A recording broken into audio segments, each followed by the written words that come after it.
Okay, Farooq, tell me, do you think that Jammu and Kashmir are now conducive for elections? Well, I think if you're going to wait till the last gun will be silenced, that'll take a long time. Our neighbor is not going to stop infiltrating or plotting and plodding to destroy the peace of that area. Therefore, we shouldn't wait. The Prime Minister has already declared last year from the rostrum of Red Fort that we are going to have elections and normalcy in the state. I think the Prime Minister should really now act on what he has said. For that, we have already put a political as well as an economic package, which I think Prime Minister is looking at and his government is looking at, and I hope they will soon come up with that. And how soon do you think the elections should take Well, I place? think they will, the election date they have said is before 18th of July, so it is up to the election commissioner to decide when they will hold election. And are you and your party geared up for the elections? Well, we haven't yet decided since nothing has yet come up. Only when the Prime Minister's package will be with us will we decide about it. Okay, Ladakh now has been declared an autonomous hill council. What is your reaction to that? Well, about Ladakh, I have never had any objection when they were asking for scheduled tribe status. National Conference government even at that time told the centre that this should be granted, not only to them but many other regions of our state that are poor and backward should be granted, and I think they have done in that thing. They have considered the Gujars and Bakarwals have been given, and I think now there is an application pending with them of the hill areas that we have, that the scheduled tribe areas should be given to the hill areas. Ladakh then asked for central status. We said don't give, UT status is not the thing, because then you're taking the state, part of the state out. But if you can give them anything like hill council or something which will be within the state structure, which does not take away the oneness of the state, we have never objected to it. I think there has been a lot of false propaganda that National Conference has been the one that has been against these things. No, we have never been consulted as far as this latest moves are concerned, nor are we the opposite to anything that will benefit the people of Ladakh. Tell me, so are you for a federal structure Yes. in the Indian Constitution? Yes, I feel, and for a long time I have been shouting that it is the federal structure which will keep India together. And it is only devolution of power from the centre to the states that will hold us together and that will build us fast.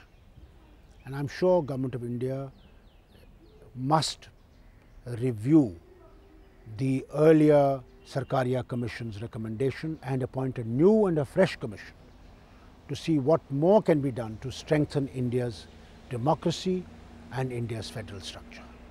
You know, Benazir's recent visit to the US, she said that there should be a US, if not intervention, there should be a mediation by the US government. What is your reaction to that? I think India has always said, as far as I can remember, it has made it very clear that they are not going to take United Nations mediation. They are not going to take any third party mediation as far as problems between India and Pakistan are concerned. They are bilateral issues. In Shimla, it was already decided that all bilateral issues will be decided amicably across the table. I think that is what we must continue to stand on. Indian government is the stand is the same, that bilateral issues we will discuss together with Pakistan across the table and not by anybody's intervention. And I don't think America will be able to intervene. I think what I would request the American government and the American people who matter is to impress on Pakistan rather than shouting at all international forums and shouting at all international gates. They must come with open mind and discuss things across the table with India and Indian government. Okay, one last question. What about the Pressler amendment? What is your comment on that? You see, Benazir Pressler himself has said that that amendment should not be brought about. It's not I who are saying, the man who really introduced that thing said that Pakistan has become a nuclear weapon. They have 5 bombs. Now we hear they've got another nuclear plant in Punjab. I, as a Kashmiri, feel, where are those bombs going to fall? And if those bombs are meant to fall on Kashmir, then for thousands of years there will be nothing growing in Kashmir, and that heaven will be turned into hell. And therefore I will, as part of Kashmir and part of India, I will never want that amendment to be done so long as Pakistan realizes that it is not by war, it is not by building their army and their air force they are going to achieve peace in this region. The peace in this region will come only if Pakistan accepts India's friendship and hand of friendship which India has extended all the time.